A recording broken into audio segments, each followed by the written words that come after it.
بسم الله الرحمن الرحيم سبح اسم ربك الأعلى الذي خلق فسوى والذي قدر فهدى والذي أخرج المرعى فجعله غثاء أحوى سنقرئك فلا تنسى إلا ما شاء. அஸ்ஸலாமு அலைக்கும் வரஹ்மத்துல்லாஹி வபரகாத்துஹு. அன்பிற்குரிய இஸ்லாமிய சகோதர சகோதரிகளே, இந்த நிகழ்ச்சியிலே கண்மூடி பழக்கங்கள் மண்மூடி போகட்டும் என்ற தலைப்பு எனக்கு தேர்வு செய்யப்பட்டிருக்கிறது. நபிகள் நாயகம் ஸல்லல்லாஹு அலைஹி வஸல்லம் அவர்களால்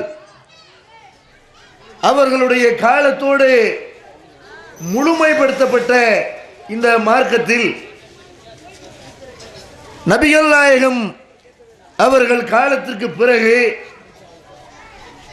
இந்த முஸ்லிம் சமுதாயத்திலே ஏராளமான மூட பழக்க வழக்கங்கள், மௌட்டியங்கள்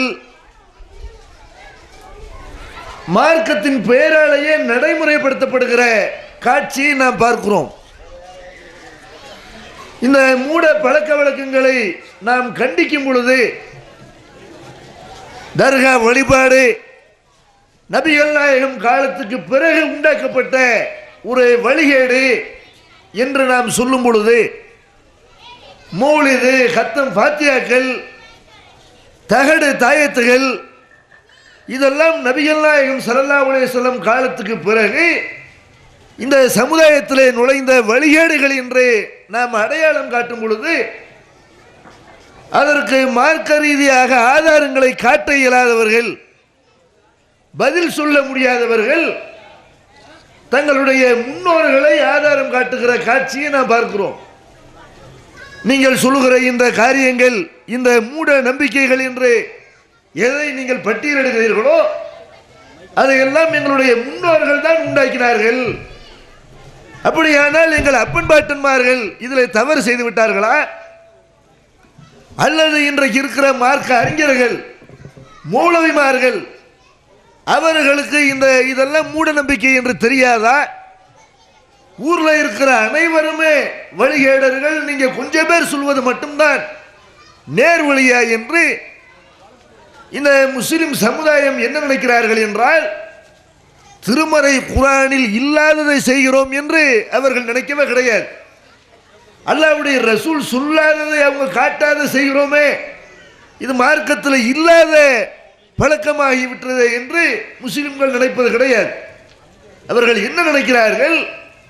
இது மார்க்கம் என்பதற்கு அவர்கள்ட்ட உள்ள ஆதாரம் என்னவென்றால், இதையெல்லாம் நடைமுறைப்படுத்துவதற்கு இதற்கெல்லாம் காரணம் என்னவென்று சொன்னால், இதெல்லாம் எங்களுடைய முன்னோர்கள் செய்தது, எங்களுடைய மத குருமார்கள் சொல்லித் தருவது என்று இந்த கண்ணை மூடிக்கொண்டு இவர்களை எல்லாம் பின்பற்றுகிற காரணத்தினால்தான் இந்த முஸ்லிம் சமுதாயம் இந்த மூட நம்பிக்கைகளை தொடர்ந்து செய்கிறார்கள்.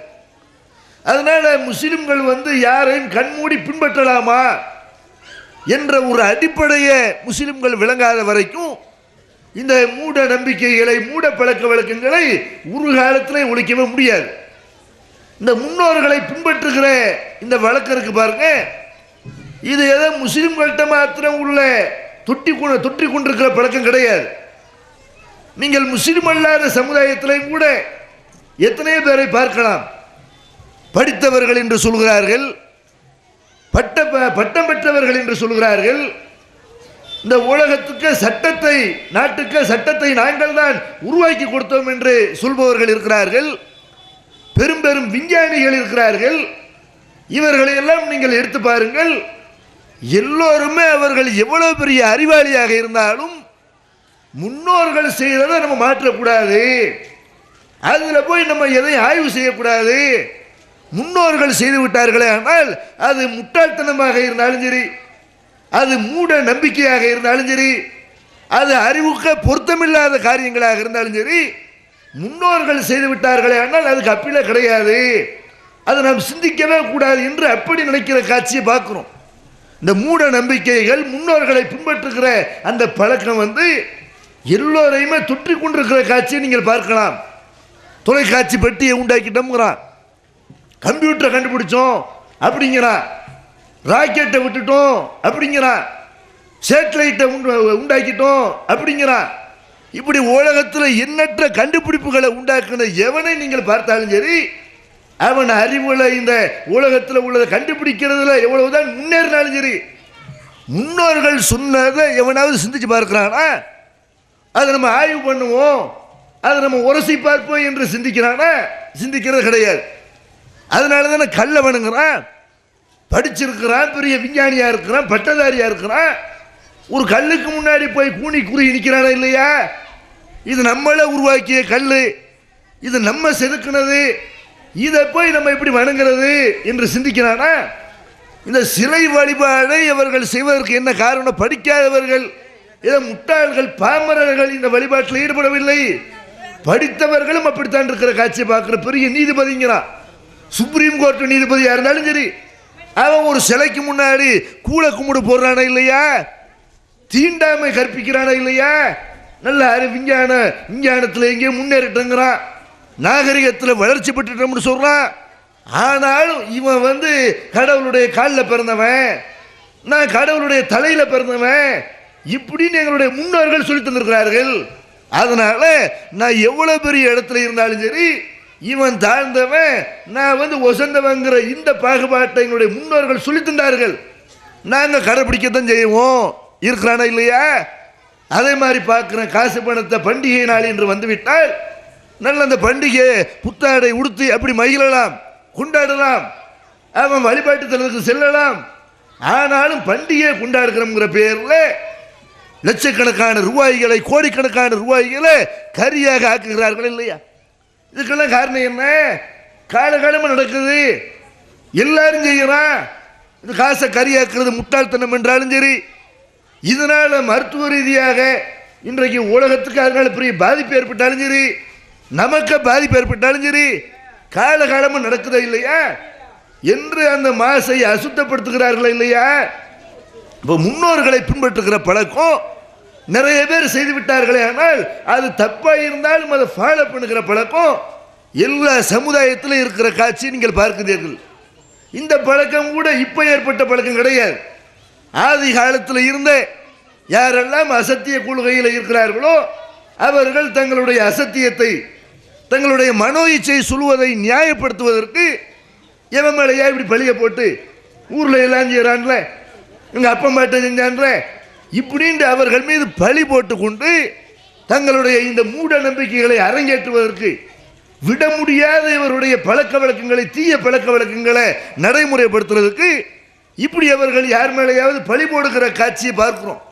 திருமறை குர்ஆன்ல இதை அல்லாஹ் சொல்லி இந்த பழக்கம் முஸ்லிம்கிட்ட இருக்கக்கூடாதுங்கிறான்.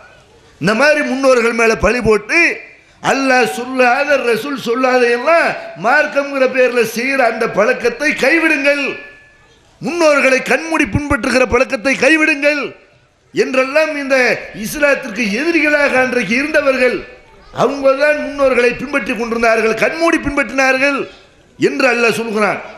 உதாரணத்திற்கு சொல்வதாக இருந்தால், நூஹ் நபி என்ற ஒரு இறை தூதர், அவங்க போய் அவங்க காலத்தில் உள்ள அந்த மக்கள்கிட்ட போய் இஸ்லாத்தை சொல்கிறார்கள், ஒரு கடவுள் கொள்கையை போய் சொல்கிறார்கள். நிறைய கடவுளர்களை வணங்காதீங்க, நிறைய கடவுளர்களை ஏற்படுத்தாதீர்கள், ஒரே ஒரு கடவுளை மாத்திரம் வணங்குங்கள் அப்படின்னு போய் பிரச்சாரம் பண்ணுகிறார்கள். அப்போ அந்த நூஹ் நபிட்ட அந்த மக்கள் என்ன சொன்னாங்க தெரியுமா? அதெல்லாம் கிடையாது, நிறைய கடவுள் இருக்கிறதுக்கு ஆதாரம் இருக்கிறது, எங்கள்கிட்ட நிறைய எவிடன்ஸ் இருக்கிறேன்னு சொன்னார்களா? அதெல்லாம் சொல்லலை. என்ன சொன்னாங்க? மா சமீனா பி ஹாதா ஃபி ஆபாயினல் அவ்வலீன். நூஹே, இதெல்லாம் எங்களுடைய முன்னோர்கள்ட்ட நாங்கள் கேள்விப்பட்டது இல்லையே.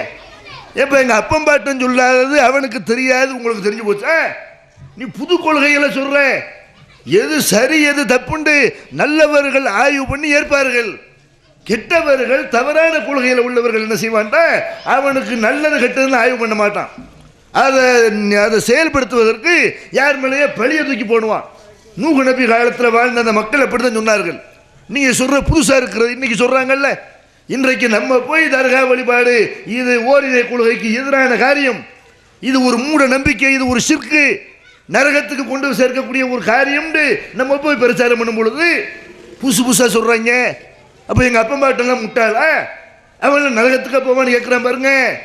இப்படி இவங்க கேட்கல, இதே மாதிரி நூஹ் நபியை எதிர்த்த அந்த காபிர்கள் கேட்டார்கள் என்று அல்லாஹ் குர்ஆன்ல சொல்லி காட்டுறான். நூஹ் நபியை எதிர்த்தவர்கள் எந்த வாதத்தை வைத்தார்களோ அந்த வாதத்தை ஒரு முஸ்லீம் வைக்கலாமா? இதையெல்லாம் அல்லாஹ் கண்டிக்கிறான். அதே மாதிரி மூசா நபி என்ற இறை தூதர் அவங்க போய் சொல்றாங்க, பெரிய ஒரு ராஜாங்க நடத்தி கொண்டிருந்த, ராஜ தர்பார் நடத்தி கொண்டிருந்த, பணபலமும் படைபலமும் மிக்க ஃபிரௌன் இடத்துல போய் அவனுடைய கூட்டத்தார்கிட்ட போய் இப்படி எல்லாம் அதிகாரத்தை வச்சுக்கிட்டு ஆட்டம் போடுறீங்களே, ஃபிரௌனை கடவுளாக நம்பி கொண்டிருக்கிறீர்களே, அல்லாஹ் மட்டும்தான் கடவுள் என்று மூசா நபி அவர்கள் போய் அந்த மக்கள்கிட்ட போய் இந்த ஏகத்துவ கொள்கை போய் எடுத்து சொல்கிறார்கள். ஃபிரௌன் என்ன பண்ணா, நிறைய தற்கதியான ஆதாரம் எடுத்து போட்டானா, ஆதாரம்னு சொல்லலை, என்ன கேட்டான், ஃபமா பாலுல் குரூனில் ஊலா தூண்டி விடுறான். மூசா நபிக்கு எதிராக அந்த சமுதாயத்தை தூண்டி விடுறான். மூசாவே, அப்போ நாங்கள் வணங்குற கடவுள்லாம் இதெல்லாம் கடவுள் இல்லைன்னு சொன்னா, நீ சொல்ற அல்லாதான் கடவுள்ட, இதையெல்லாம் வணங்கி எங்களுடைய முன்னோர்கள் நிலைமை என்ன, இங்கே அப்பம்பாட்டை செஞ்ச தப்புன்னு சொல்றியா, அவங்க எல்லாம் இப்போ நரகத்துக்கு போவார்கள் சொல்றியா, அல்லாவுடைய கோபத்துக்கு ஆளானவர்கள் சொல்றியா அப்படின்னு மூசா நபிட்ட ஃபிரௌன் என்ன கேள்வியை கேட்டானோ அதே கேள்வியைத்தான் இன்றைக்கு முஸ்லிம்கள் நம்மளை நோக்கி கேட்கிறார்கள். இந்த மூட பழக்க வழக்கங்களை கைவிடுங்க, இந்த அனாச்சாரங்களை கைவிடுங்க, பிதஅத்துகளை விட்டொழிங்கன்னு கேட்டா இவங்க என்ன கேள்வி கேட்குறாங்க, ஃபிரௌன் கேட்ட அதே கேள்வி ரிப்பீட் ஆகுது. எதுக்காக சொல்றேன், இந்த மாதிரி முன்னோர்கள் மேல பழி போடுறது, இது இஸ்லாத்துக்கு எதிராக நின்றவர்கள், இறை தூதர்களை எதிர்த்தவர்கள் தான் இப்படிப்பட்ட வாதங்களை வச்சதை திருமறை குர்ஆன் நமக்கு சொல்லி காட்டுகிறது. இதே மாதிரி இன்னொரு ஒரு இறை தூதரை அல்லாஹ் குர்ஆன்ல சொல்லி காட்டினான். ஹூது என்ற இறை தூதர் அவங்க போய் ஒரு சமுதாயத்துக்கு அவங்க இறை தூதரை அனுப்பப்படுகிறார்கள். ஆதி என்ற சமுதாயத்துக்கு அவங்க போய் சொல்றாங்க, இதே கொள்கையை போய் சொல்லும் பொழுது அந்த மக்கள் என்ன கேட்டாங்க, காலுவா ஜீத்தனா லீ நாபுதல்லாஹ வஹதஹு வ நதர மாக்கான ஏபுத ஆபாவுனா, ஹூதே எங்களுடைய முன்னோர்கள் எதை வணங்கினாங்களோ அதை வணங்கக்கூடாதுன்னு தடுக்க வந்திருக்கிறியா, நாங்கள் அல்லாவை மட்டும்தான் வணங்கணும், ஒரு கடவுளை தான் வணங்கணும், எங்கள் அப்பம்பாட்டை வணங்கினா தப்பு இப்படின்னு சொல்றதுக்கு வந்திருக்கிறியா, எங்கள் அப்பம்பாட்டனை குற்றவாளின்னு அப்படி ஆக்காத, அவனை குற்றவாளியை சித்திரிக்க நரகத்துக்கு போவான் அப்படி சொல்லாத, எங்கள் அப்பம்பாட்டை செஞ்சதுக்கு மாற்றமா நாங்கள் நடக்கவே மாட்டோம் என்று அந்த ஹூத் அலைஹிஸ்ஸலாம் அவர்களை எதிர்த்தவர்கள் இதே வாதத்தை முன்னோர்கள் மேலே பழி போட்டு முன்னோர்கள் மேலே வச்சிருந்த குருட்டு பக்தினால தான் அவங்க நல்ல இந்த கொள்கையை சத்திய கொள்கையை எதிர்த்தார்கள் அப்படிங்கிற அல்லாஹ். சாலிஹ் நபி அவர்கள் இதே மாதிரி போய் சொல்றாங்க, அல்லாஹ்வை மட்டும் வணங்குங்க அப்படின்னு சொல்லும் பொழுது அவர்களுடைய குரல் வலையை நெரிப்பதற்கும் கூட இதே வாதத்தை தான் அந்த சமுதாயம் தூக்கி பிடித்தார்கள். என்ன சொன்னாங்க, யா சாலிஹ் கது குன்த ஃபீனா மர்ஜுவன் கபலகாதா, சாலிஹே இதுக்கு முன்னாடி நல்ல நம்பிக்கையாளர் இப்ப நீ இருந்த, நல்லா தானே இருந்த, இப்போ நீ என்ன சொல்ற, தன்ஹானா நாபுது மாயபுது ஆபாவுனா எங்கள் முன்னோர்கள் வணங்கினதையெல்லாம் வணங்கக்கூடாதுன்னு தடுக்க வந்திருக்கிறியா, அப்படின்னா நாங்கள் தெளிவான சந்தேகத்தில் இருக்கிறோம், உடனே நாங்கள் ஏற்றுக்கிற முடியாது, எங்கள் அப்பம்பாட்டை செஞ்ச தப்புன்னு சொல்லாதே, அதைத்தான் நாங்கள் ஃபாலோ பண்ணுவோம் என்று இறை தூதர்கள் இந்த உலகத்துக்கு அனுப்பப்பட்ட நேரத்தில் அவர்கள் சத்திய இஸ்லாத்தை போய் சொல்கிற நேரத்தில் அவர்களை எதிர்த்த மக்கள் இப்படிப்பட்ட அந்த வாதங்களை வைத்து கண்மூடி பின்பற்றுகிற அவர்களுடைய தவறான நடவடிக்கையினாலே அவர்கள் சத்தியத்தை கடைசி வரைக்கும் விளங்கவே இல்லை. யார் முன்னோர்கள் சொன்னதை எல்லாம் ஒதுக்கி வைத்துவிட்டு நிறைய பேர் செய்கிறாங்க என்பதையெல்லாம் ஒதுக்கி வைத்துவிட்டு இது அல்லாஹ்வுடைய வார்த்தையே இல்லையா, இந்த இறை தூதர் சொல்றது இது இறைவனுடைய செய்தியா இல்லையா என்று யார் ஆய்வு பண்ணினார்களோ, யார் தங்களுடைய முன்னோர்களுடைய நடவடிக்கையோடு இறை செய்தியை ஒப்பிட்டு பார்த்தார்களோ அந்த சமுதாயம் மட்டும்தான் நேர்வழியில் வந்ததை தவிர முன்னோர்களை கண்மூடி பின்பற்றியவர்கள் ஒரு காலத்தில் நேர்வழிக்கு வரவே இல்லை. அதே மாதிரி இந்த இறை தூதர்கள்லாம் இந்த உலகத்துக்கு அனுப்பப்பட்டார்களோ எல்லா இறை தூதர்கள்ட்டையுமே இதே மாதிரி தான் அந்த மக்கள் மறுத்ததை திருமறை குர்ஆன்ல சொல்லி காட்டுறான். வைதா துத்துலா அலைஹிம் ஆயாத்துனா பையினாத்தின், தெளிவான வசனங்கள் அவர்கள்ட்ட ஓதி காட்டப்பட்ட நேரங்களில் எல்லாம் காலு அவர்கள் சொன்னார்கள், மாகாதா இல்லா ரஜுலுன் யுரீதுன் யசுத்தக்கும் அம்மாக்கான ஏபுது ஆபாவுக்கும், உங்க முன்னோர்கள் வணங்கினதையெல்லாம் குறை சொல்றதுக்காக வேண்டி வந்திருக்கிற ஒரு ஆளு, இவர் யார் தெரியுமா? இவரை பின்பற்ற சொல்லி சொல்லுகிறீர்களா? இவர் நல்ல மனிதராக நீங்க நினைக்கிறீர்களா? உங்க அப்பம் பாட்டம் செஞ்சதெல்லாம் தப்புன்னு சொல்றான், அதையெல்லாம் தடுக்க வந்திருக்கிறான் என்று மக்களை உசுப்பேத்தி விட்டு காலகாலமாக நாங்கள் செஞ்சதெல்லாம் தப்புங்கிறியா? எங்க முன்னோர்கள்லாம் அறிவு கட்டவர்கள் என்று சொல்றியா? உனக்கு மட்டும்தான் அறிவு இருக்கு, நீ தான் பெரிய ஒரு தலைமை பதவியை உண்டாக்கி கொள்வதற்காக இப்படி பேசுறியா என்றெல்லாம் எந்த இறை தூதர் அனுப்பப்பட்டாலும் அவர்கள் போய் வேத வசனங்களை ஓதி காட்டக்கூடிய நேரத்தில் நாங்கள் எங்கள் முன்னோர்களைத்தான் ஃபாலோ பண்ணுவோம் என்று கண்மூடி பின்பற்றிய காரணத்தினால் அந்த இறை தூதர்களை மறுத்தார்கள் அப்படின்னு திருமறை குர்ஆன்ல அல்லாஹ் சொல்லி காட்டுறான். அப்போ இந்த முன்னோர்களை கண்மூடி பின்பற்றுகிற வழக்கம் இது ஆதம் அலைஹிஸ்ஸலாம் காலத்தில் இருந்து அந்த யாரெல்லாம் இந்த சத்திய கொள்கையை எதிர்த்தார்களோ நூஹ் நபி காலத்தில் இருந்து ஒவ்வொரு இறை தூதர் அனுப்பப்படும் பொழுதும் முன்னோர்கள் மேலே வச்சிருந்த குருட்டு பக்தியினால தான் நிறைய சமுதாயங்கள் வழிகட்டார்கள் நல்லா சொல்றான். இந்த பழக்கம் தொன்று தொட்டு வருகிற இந்த கண்மூடி பின்பற்றுகிற பழக்கத்தை திருமறை குர்ஆன்ல கடுமையாக அல்லாஹ் சார்றான். யாரெல்லாம் இப்படி கண்மூடி பின்பற்றுகிறார்களோ அதை தப்புண்டு அல்லாஹ் என்ன செய்யறான்? கடுமையை கண்டிக்கிறான். எப்படி கண்டிக்கிறான்? வைதா கீழலகும் இத்தபியுமா அன்சலல்லா, அல்லாஹ் இறக்கியதை பின்பற்றுங்கள் என்று இவர்கள்ட்ட சொல்லப்பட்டால் நம்ம தௌஹீத் ஜமாத் நம்ம என்ன சொல்றோம்? நாங்கள் சொல்றதை கண்மூடி பின்பற்றுங்கன்னு சொல்றோமா?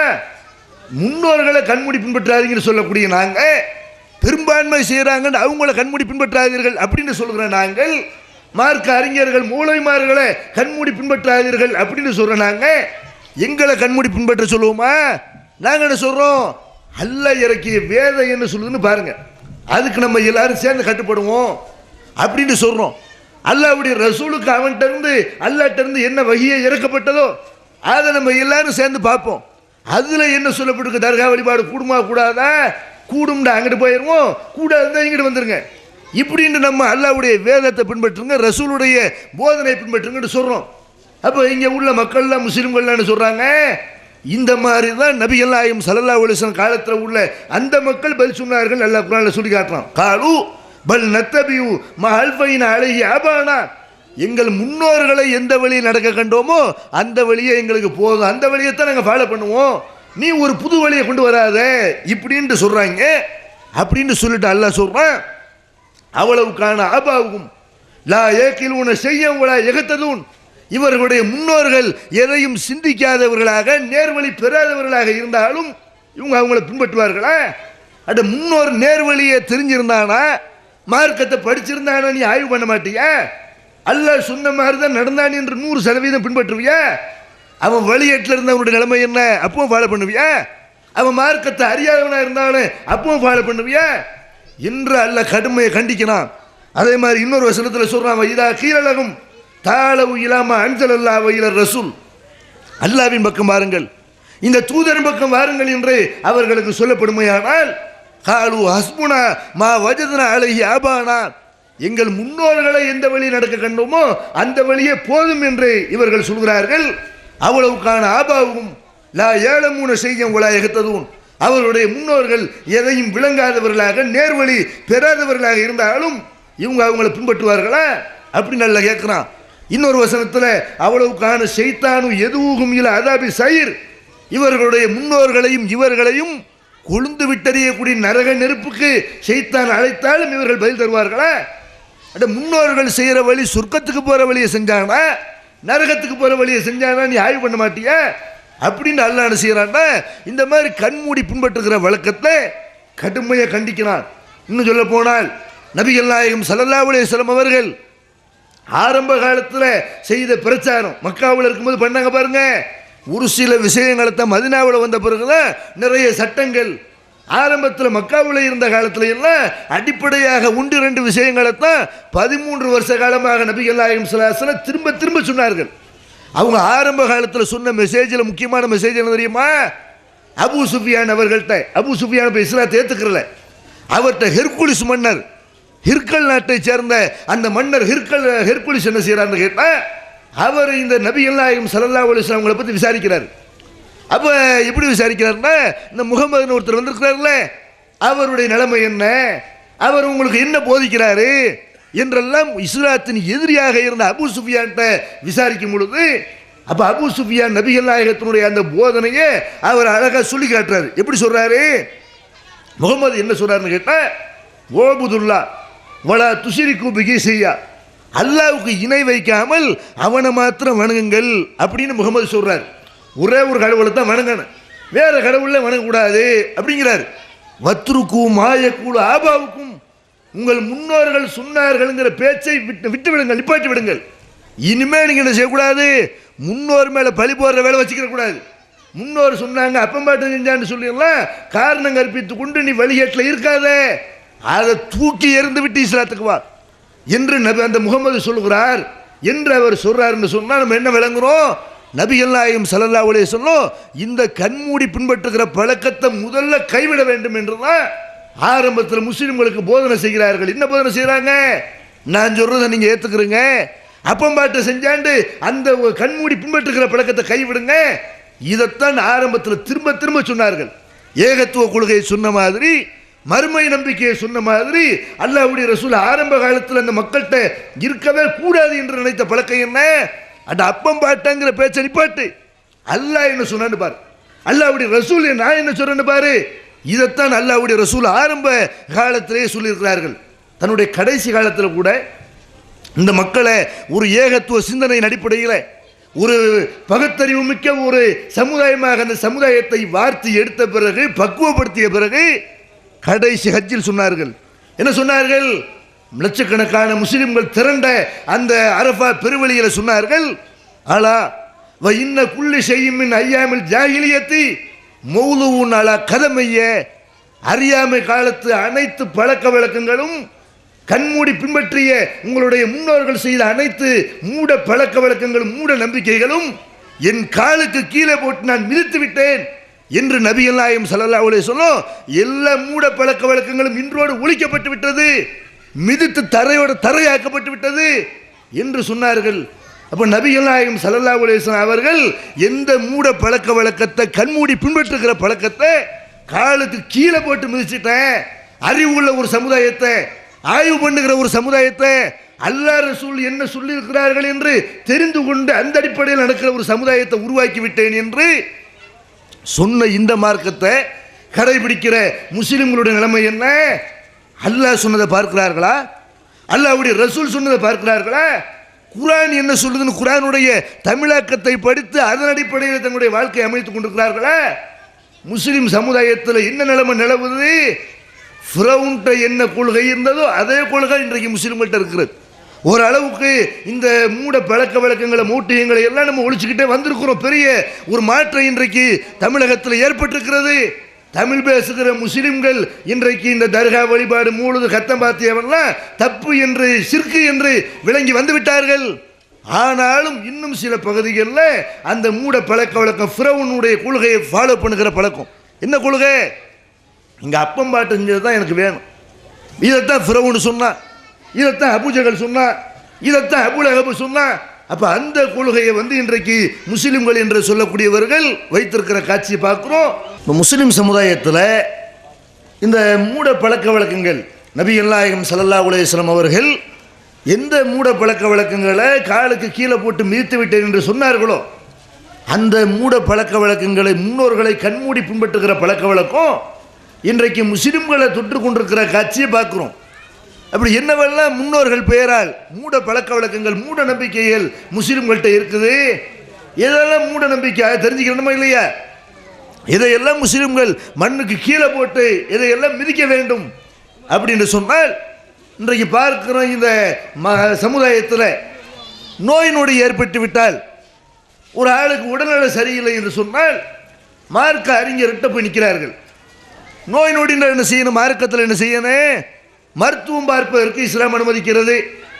ஒருத்தர் ஓதி பார்ப்பதற்கு அந்த குழு ஒல்லாகது, குள்ளவது பிறப்பின்னாசு, குள்ளவது பிறப்பில் ஃபலக்கு, இந்த மாதிரி சூறாக்கள் தெரிந்திருந்தால் அதை கொண்டு ஒருத்தர் என்ன செய்யலாம், ஓதி தன்னுடைய மேனியில் தடவி கொள்ளலாம். இதற்கு மார்க்கத்தில் அனுமதி இருக்கிறது. ஆனால் என்ன செய்கிறாங்கன்னா நேர ஒரு அஜர்த்தை நோக்கி போகிறார்கள்.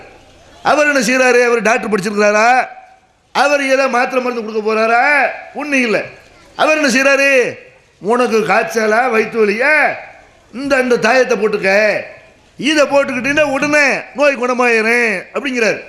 அதை நீங்கள் வாங்கி கட்டுகிறீர்கள். எந்த அடிப்படையில் கட்டுறீங்க, இந்த தாயத்தில் ஏதாவது ஒரு நிவாரணம் இருக்குன்னு டெஸ்ட் பண்ணிவிட்டு வந்து ஒரு லேபிளை கொண்டு போய் கொடுங்க. அஜர்த்து தாயத்தை போட்டு இதில் காய்ச்சலுக்கு மருந்து இருக்குன்னு சொல்கிறாரா இல்லையா, வயிற்று வலிக்கு மருந்து இருக்குன்னு சொல்கிறாரா இல்லையா, அந்த அந்த தாயத்தை கொண்டு போய் ஒரு லேபிளை கொண்டு போய் கொடுங்க. அஜர்த்து சொன்னால் என்னமும் செஞ்சிட முடியாதுல்ல. ஒரு லேபிளை கொண்டு போய் கொடுத்து இதில் அனாசின் இருக்கிறதா, இதில் அனால்ஜின் இருக்கிறதா, இதில் லோபாரட் இருக்கிறதா, ஏதாவது ஒரு பவர், இதில் ஒரு குளுக்கோஸ் இருக்கிறதா, என்ன இருக்குன்னு கொண்டு போய் காட்டுங்க. அதை கட்டிக்கிட்டே இருந்ததுனால அதில் நிறைய அழுக்குகள் பட்டு கிருமி வேண்டா இருக்குமா தவிர அதில் நிவாரணத்துக்கு ஒன்றுமே கிடையாது. அப்போ அந்த மாதிரி ஒரு உண்மை இல்லை. அதில் சும்மா வெறும் டம்ளரை காட்டி இதில் என்னமோ ஒன்று இருக்குன்னு சொன்னால் நம்புவீங்களா?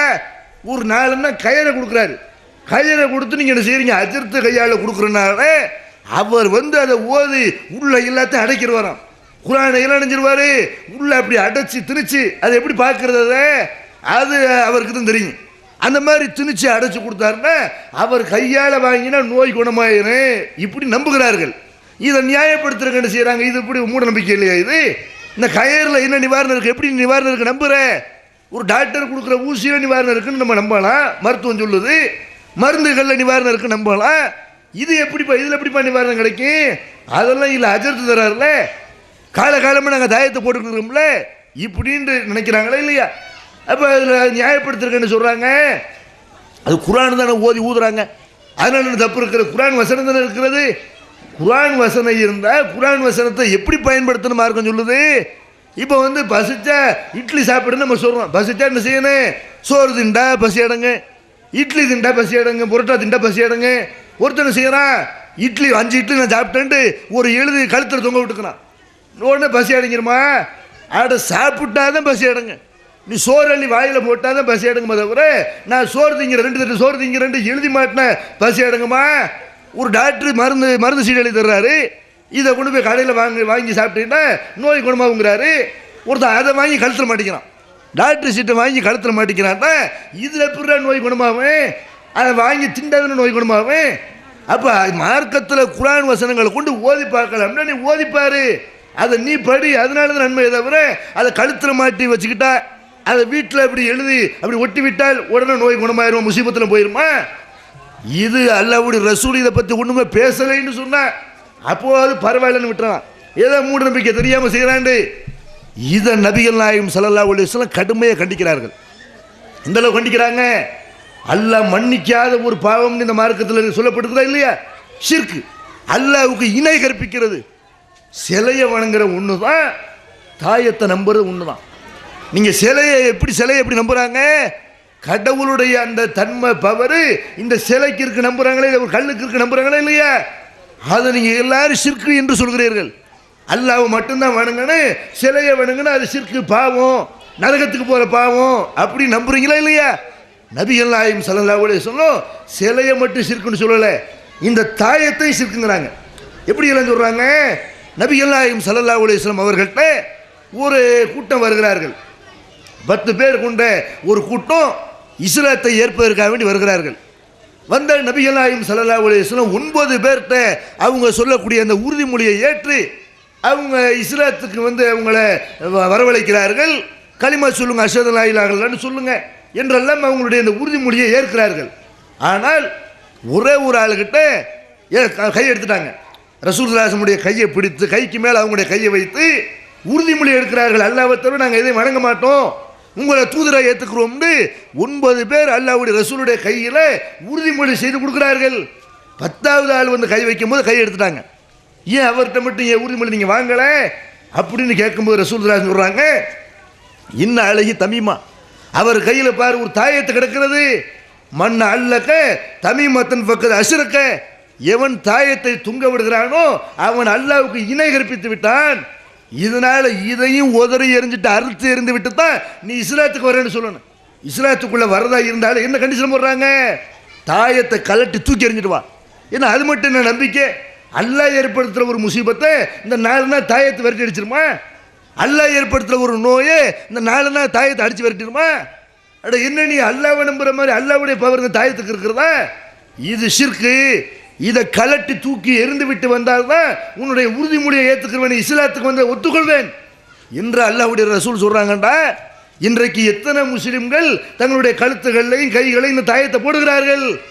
அப்போ எந்த அடிப்படையில் நீங்கள் போடுறீங்க? இதைத்தான் ரசூல் ஸல்லல்லாஹு அலைஹி வஸல்லம் ஷிர்க்குண்டாங்க. ஒரு சிலை மேலே எப்படி நம்பிக்கை வைக்கிற தப்போ பாவமோ அதே மாதிரி தாயத்து போடுற ஷிர்க்கு அப்படின்னு சொல்லி இருந்தும் கூட முஸ்லிம்கள் என்ன செய்கிறாங்கன்னா இது ஹஜ்ரத்து போடுறாருல அப்படி ஹஜ்ரத் தப்புன்னு அவர் எப்படி போடுவார்? அவருக்கு தப்பாக இருந்தா கரெக்டாக இருந்தா அதுதானே அவருக்கு வருமானம். சும்மாவை போடுறாரு, கயிறை வாங்கி வச்சுட்டு ஃப்ரீயாக உங்களுக்கு போட்டு தர்றாரு. நாலன்னா கயிறை வந்து நீங்கள் 5 ரூபா கொடுத்து வாங்குறதுனால போடுறாரு. ஒரு நாலன்னா கயிறை 8ன்னா கயிறை வந்து நீங்கள் 50 ரூபா கொடுத்து வாங்குறதுனால தர்றாரு. அப்போ அவருக்கு அதுதான் வருமானமாக வயிற்று பிழைப்பாக இருக்கிறது. அப்போ மார்க்க அறிஞர்கள் இந்த மார்க்கத்தை தங்களுடைய வயிறு பிழைப்புக்கு தான் நடத்துகிறார்கள் என்பது வேறு ஒன்றும் ஆதாரம் தேவையில்லை. ஹஜ்ரத்துக்கு நோய்வாய் ஏற்பட்டால் அவருக்கு ஒரு துன்பம் வருது, அவர் வீட்டில் யாருக்கா உடல்நிலை சரியில்லை, அவர் என்ன செய்கிறாரு? இந்த தாயத்தை போட்டுக்கிட்டு புள்ள அழுவுது, வயிற்று வலின்னு அழுவுது, காய்ச்சல் அழுவுது, அந்த தாயத்தை போட்டுக்க ஊருக்குள்ள தாயத்தை கொடுக்குறாருல. அவர் பிள்ளைகளுக்கு தாயத்தை கொடுக்க மாட்டார். ஏன் தாயத்தை கொடுக்க மாட்டார்?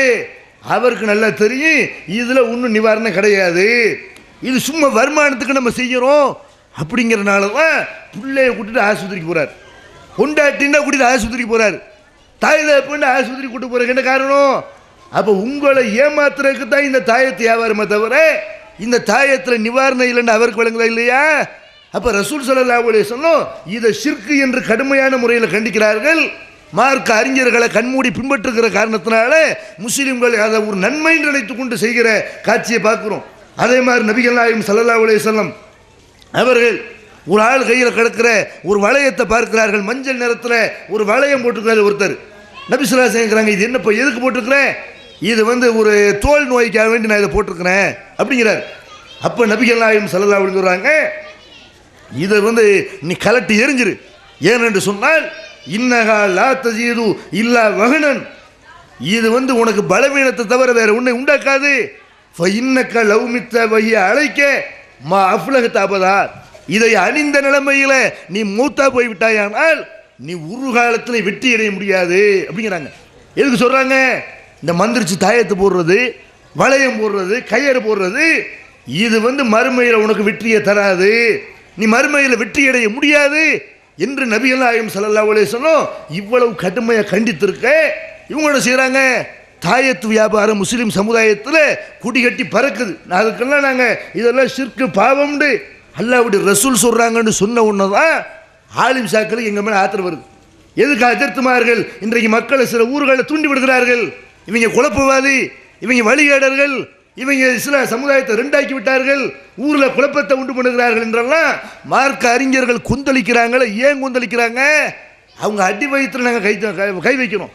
இந்த தாயத்தை போடுறது அவங்களுடைய வருமானத்துக்கு ஒரு பாதிப்பாக இருக்கா இல்லையா? இந்த தாயத்தினால மருத்துவ அடிப்படையில் ஒரு குணம் கிடையாது, மார்க் அடிப்படையில் இது பாவம்னு சொல்லப்பட்டிருக்கிறது அப்படின்னு சொல்றதுனால அவர்களுக்கு நம்ம மேலே ஆத்திரம் வருகிறது. ஆக வருமானத்தில் கை வைக்கிறாங்க, இது எப்படி விடுறது? இந்த கூட்டத்தை எப்படி வளர விடுறது என்று என்ன செய்கிறாங்கன்னா இந்த மூட நம்பிக்கையை அவர்களை வளர்க்கிற காட்சியை பார்க்குறோம். இன்னும் சொல்ல போனால் இந்த தாயத்துன்னு போடுறாங்க பாருங்க, கயிறு போடுற ஒரு வகை. இன்னொன்று என்ன செய்வாங்கன்னா அந்த தாயத்துக்குள்ள ஒரு பேப்பரை திணிச்சு அப்படி என்ன செய்வாங்கன்னா அந்த மாதிரி தாயத்து வியாபாரமாக நடக்கிறது. அதில் என்ன வைக்கிறோம், உள்ள என்ன இருக்கிறது, அதில் உள்ள என்ன இருக்குன்னு பார்த்தா நிறைய தாயத்துக்களை நாங்கள் தனிப்பட்ட முறையில் ஒவ்வொரு நபரையும் கலட்ட சொல்லி இந்த தாயத்தை உடைச்சு பாருங்கள் என்ன இருக்கிறது அப்படின்னு உடைச்சு பார்த்தா சில ஊர்களில் இப்போ இந்த லாட்ரி சீட்டு தடை பண்ணிட்டான். ஆனால் அந்த லாட்ரி சீட்டு ரொம்ப குடி கட்டி பறந்த நேரத்தில் எல்லாம் அந்த தாயத்துக்குள்ளே லாட்ரி சீட்டில் இருந்துருக்குறது. லட்சுமி படம் போட்ட லாட்ரி சீட்டெல்லாம் தாயத்தில் நான் கலெக்ட் எடுத்துருக்குறோம். அட நீ இதில் குர்ஆன் வசனம் இருக்குன்னு நினைக்கிறேன்.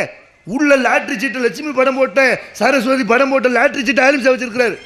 அவருக்கு தேவை உள்ள ஒரு துண்டு, அவருக்கு தேவை உள்ள ஒரு பேப்பரு, ஒரு வெயிட்டாக இருக்குன்னு அவ்வளவுதான். அப்படி தலைவாணி மாதிரிலாம் செஞ்சு தர்றாங்க. ஒரு பஞ்சு வச்சு ஒரு மாதிரி தலைவாணி மாதிரிலாம் செஞ்சு தந்து அப்படியெல்லாம் இந்த அளவுக்கு வெயிட்டு கூடுதோ அந்த அளவுக்கு நிறைய அதில் மந்திர சக்தி அடங்கி இருக்கிற மாதிரி அப்படி உங்களை ஏமாத்துகிறார்கள். அதனால இந்த தாயத்தை ரசூல் ஸல்லல்லாஹு அலைஹி வஸல்லம் ஷிர்க்குன்னு சொன்னாங்களா இல்லையா? இது ஆலிம்சா சொன்னாலும் கேட்காதீங்க. இந்த தாயத்து போடுற பழக்கத்தை முதல்ல காலில் தூக்கி போட்டு மிதிங்க. யார் தாயத்தை அணிந்திருந்தாலும் இது அவங்கள கண்ணை மூடி நான் பின்பற்றி விட்டேன், முன்னோர்கள் சொல்லி தந்ததுனால இது ஷிர்க்கு என்று அல்லாஹ்வுடைய ரசூல் சொல்லியிருக்கிறாங்க, முன்னோர்களை கண்ணை மூடி பின்பற்றதுனால செஞ்சுட்டேன், இனிமே இதை ஒளிச்சிற மண்ணுக்கு கீழே போட்டு மிதித்து விட்டேன் என்று முதல்ல இந்த முன்னோர்களை பின்பற்றி கண்மூடி பின்பற்றி நடக்கிற இந்த தாயத்தை மண்ணுக்குள்ளே போட்டு மிதிக்கணும். அடுத்து என்ன? மார்க்க அறிஞர்கள் ஏற்படுத்தி வைத்திருக்கிற மூட நம்பிக்கை. காலகாலமாக இந்த சமுதாயத்தில் புறையோடி போய் கிடக்கிற ஒரு சில பகுதிகளில் இன்னமும் இருக்கிற மூட நம்பிக்கை என்னவென்று சொன்னால், இந்த பணக்காரன் ஆகுறது இருக்கிறார் இல்லையா, பணக்காரன் ஆகுவதற்கு அதற்கு உழைக்க வேண்டும், அதற்காக முயற்சி செய்ய வேண்டும். அப்படித்தான் யாரும் கொஞ்சம் கொஞ்சமாகத்தான் யாரும் பணக்காரராக ஆக முடியும். ஆனால் இந்த பணக்காரர் ஆகுவதற்கு குறுக்கு வழியை லாட்ரி சீட் அடித்த மாதிரி அப்படி குறுக்கு வழியை தேடக்கூடியவர்களுக்கு ஏற்ற மாதிரி மார்க்க அறிஞர்கள் சில விஷயங்களை மக்களுக்கு சொல்லி தந்திருக்கிறார்கள். அதெல்லாம் முஸ்லீம் சமுதாயத்தில் ஒரு சில ஊர்களில் இன்னமும் இருக்கிறது. என்ன குறுக்கு வழி? நீங்கள் பணக்காரன் ஆகுறதா இருந்தால் இந்த ரஜபு மாதத்தில் பூரியா பாத்தியாங்கிற பேரில் ஒரு பாத்தியா ஓதணுமா, அதை ஓதிட்டா பணக்காரன் ஆயிடலாம். அல்லது செலவாத்து நாரியாண்டு ஒரு செலவாத்தை உண்டாக்கி வைத்திருக்கிறார்கள். இதை சொன்ன உடனே செலவாத்து நாரியா கூடாதுன்ன உடனே செலவாத்து சொல்லாத கூட்டம்னு நம்ம மேலே ஒரு கலங்கத்தை சுமத்தினார்கள். அதெல்லாம் மக்கள்கிட்ட ஈடுபடலை.